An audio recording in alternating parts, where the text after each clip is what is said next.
Hello artists and designers. Today I'm going to show you guys how to create a webcam recording using Canvas Studio.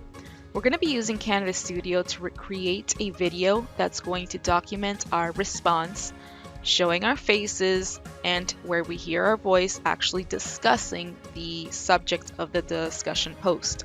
Now, this is going to be a deviation from our typical discussions where you guys respond in writing. And I do expect you all to show your faces and to actually provide narrative for whatever you are demonstrating in your webcam demo. Here in this example, I show you how I define the principle of balance and identify some examples of balance in a work of art. I'm going to play it for you guys very briefly so you guys can kind of see how I go about it.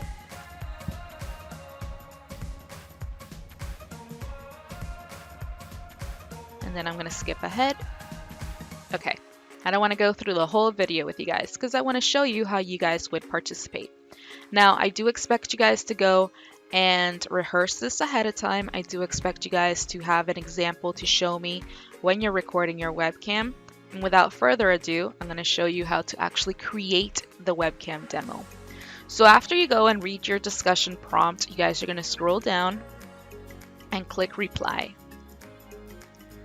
From here, you guys are going to see your typical text editor that you're familiar with.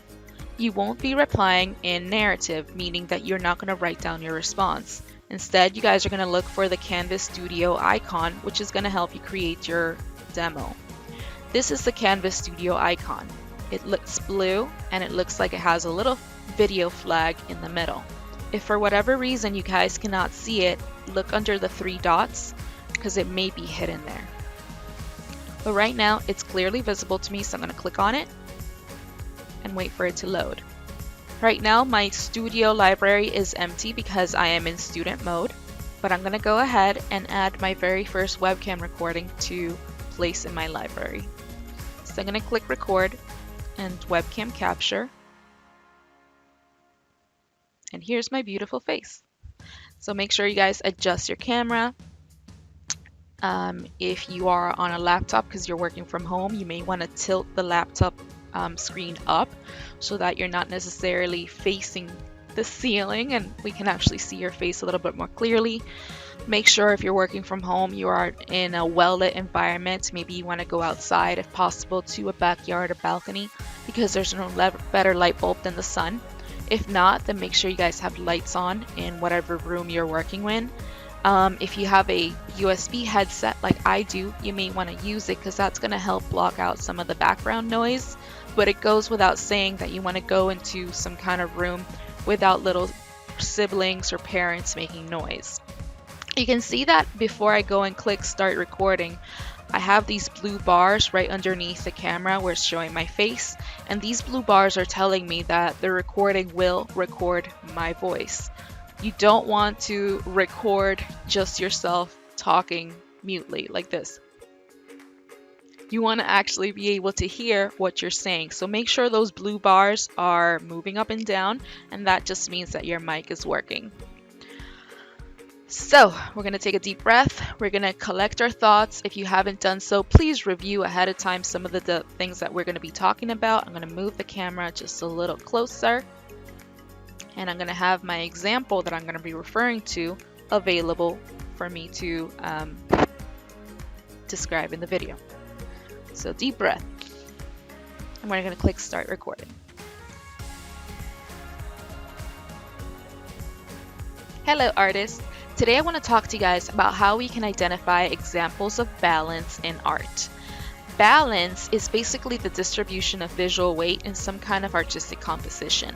And when we're talking about visual weight, we're talking about the way that things in the composition are distributed so that each part doesn't feel like it's lacking something. Each part feels like it has some kind of element to balance it down.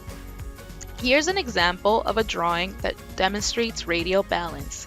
You can see that everything in the drawing radiates outward from this one center point.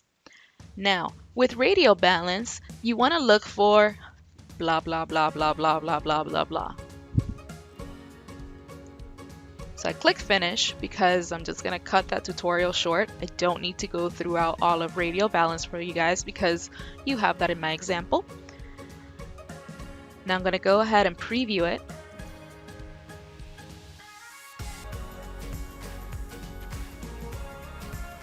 Okay, that looks good, that sounds good.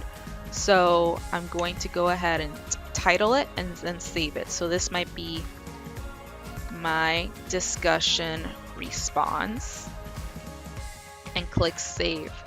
If you feel like you didn't sound right or you didn't like the video or whatever the case might be, if you want to start over, you can just click start over, but it will not save. So I'm going to make sure I save this one and wait for it to upload in my studio library. Okay, that processed beautifully. Now it's in the library, but I haven't placed it in the discussion yet. So to place it in this discussion, I'm going to go and click select. And then I can select from how I'm going to embed this response in my discussion for class. So right now I have allow comments toggled open, and this will allow other students to go and comment on your video. So if you don't want them to necessarily comment directly on the video, you may want to go and toggle it off. But I'm going to click allow comments because I do want people to go and respond to my video directly. And then display download option will just let people be able to download your response if they want to, but I would suggest you leave that off. I'm going to click embed. And you guys will see that now that video is placed directly into my response. So I'm going to click post reply. And that's what your fellow students are going to see. Now, if you have that one option to have students comment on your response, your video response that is, they're going to be able to see this box right here, and they're going to be able to add comments directly. That's why you guys are seeing that. After posting my response, I would go and scroll down and see what other people have written. In this case, nobody has written anything or submitted any other video responses. So this is where I'm going to cut the video short. This is what I expect you guys to do for this particular discussion. If you have any questions, you guys know how to reach me, and I can't wait to start viewing all of your demos.